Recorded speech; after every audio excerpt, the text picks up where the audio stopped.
Welcome to Master Your Life. This channel is all about learning the skills schools don't always teach, like managing money, staying safe, and building independence. Each video is made for educational purposes, giving you general information you can use in everyday life.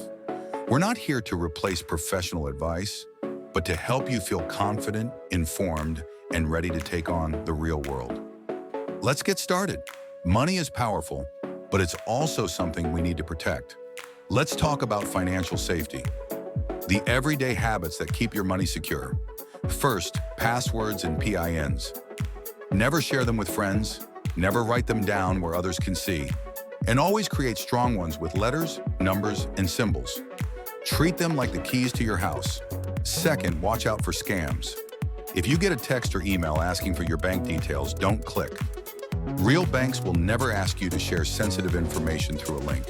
When in doubt, call the number on the back of your card.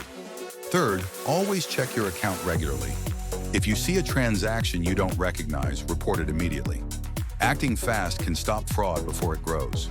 Fourth, be careful where you shop online. Use websites you trust.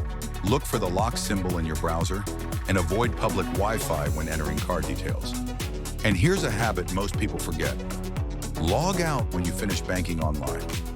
Leaving your account open on a shared device can be as dangerous as leaving your wallet on a park bench. Finally, remember that your card is personal. Don't let others borrow it, even for small purchases. If it's lost or stolen, call your bank right away to block it. Financial safety isn't about fear, it's about confidence. When you protect your money, you protect your future.